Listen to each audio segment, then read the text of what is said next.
Happy Sunday, y'all. Born Zero, aka the Homeless Okage, aka Clean 15. And dog, I'm gonna keep it real. It's starting to feel a bit like filler, but not like honestly. It's starting to feel like filler because I say this. Let me just explain myself. This is episode 234, by the way. Now, before we got to the manga content, we could make the argument or like the observation that we are world building. We have to highlight the world. We have to show the world what it looks like while it's at peace. Show you what Naruto's success looks like, right? Introduce you to the new generation of characters. But this is the first time that I'm watching anime exclusive content and there's pretty much zero connection to the manga. Like usually you would see like little things like, oh look, there's Al, he's sneaking, he's just, well, we didn't know it was Al at the time, but you would see a shadow hypnotizing Katasuke or putting him in a genjutsu and all of a sudden he's acting funny and shit. Or even like the whole introduction to different technologies and us believing that it's Orochimaru who might be a villain and shit again.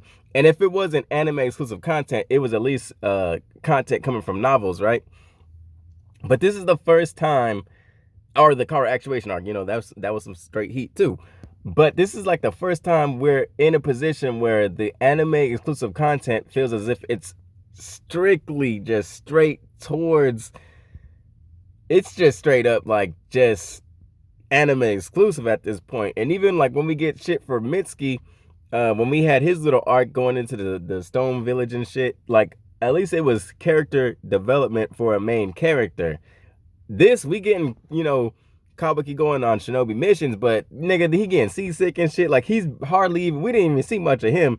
You know what I'm saying? So like this one is a very weird thing. This is a very weird thing because watching this episode, it was kind of hard for me to take any notes, really. It was just like, it felt like I was watching a commercial for Boruto. But I will say this, there were some things I do enjoy about this episode. There is, well, first, let's talk about the thing that surprised me is Kagura reuniting with the swordsman and then getting them to join Team 7 on their mission. It was kind of strange to me because I know there was dialogue. He was talking about reforming and everything like that. But it just felt like it wasn't solid enough evidence for me to make a prediction that, oh yeah, they're going to be good guys. Because even when he was talking to them saying, look, I know you guys aren't bad. You're at least thinking about changing because you didn't help your friend escape the prison. They still made fun of him and shit. They was talking about him like, hey, you can't say his name. Like it wasn't like they won me over. Like I'm on some Boruto shit when it's like, yo, dog, I don't trust these niggas. I'm on some Team 7 shit. Like I don't trust these niggas. But I am interested in seeing if there's like a backstory that they'll tease or like give us. Maybe like these pirates, this clan of pirates were like they killed someone in their family, like one of the swordsmen's family, or they were just known to just be some assholes and shit, and like none of the 7 swordsmen fuck with them.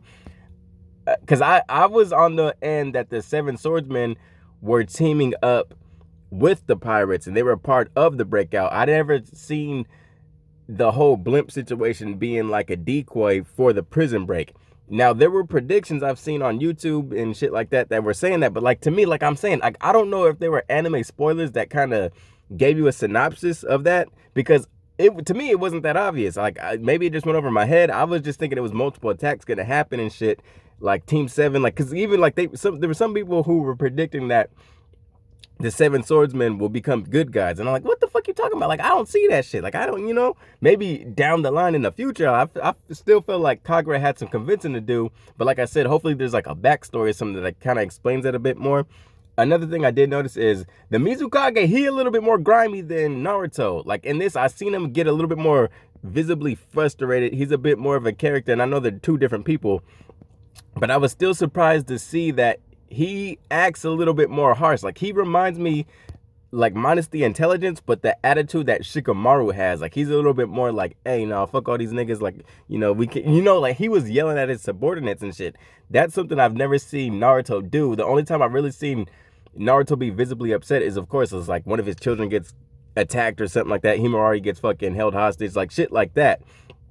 But even when he's fighting against villains, he has like this positive type of approach, unless like you really piss him off. Like you gotta go out your way to piss off Naruto. Whereas this nigga seemed like he a little bit less emotionally intelligent than Naruto, and that was kind of surprising to me as well. But I still like that. But like I said, like I feel like this is the first time in the anime where the anime exclusive content is really starting to feel like filler, you know, and it's kind of hard to imagine because we had some dogs in this episode. We have Kagura, we have the Seven Swordsmen, we have Boruto Kawaki, full squad team 7. The villains, they're designed pretty cool. I don't really like the design of the main dude who broke out his dad from prison. Like he looked kind of trash. His subordinates look cool. There's some not Mizukage, but there's like some hit and miss shinobi that look dope as well. Like they got that little Saiyan gear on and shit. But other than that, it's a very light episode. Kind of a letdown from what we got from last week. I felt like the buildup was better than the actual jailbreak, but we'll see. We still haven't seen the big boss's abilities. You know, but I'm still gonna be here next week. It's still Boruto, you know, that's still my nigga. It's just like, dog, I don't know. Like watching this episode, I was really kind of like, what am I getting from this? Like I said, there was nothing really connecting towards the manga. There was no like Easter eggs. There was nothing, unless there's an outer in the Miz Village. Maybe at the end of the arc, he makes a call to Code or some shit. He makes a call to, you know, some other niggas. But we'll see. Or maybe he calls Amato. Who knows? I don't know. Peace.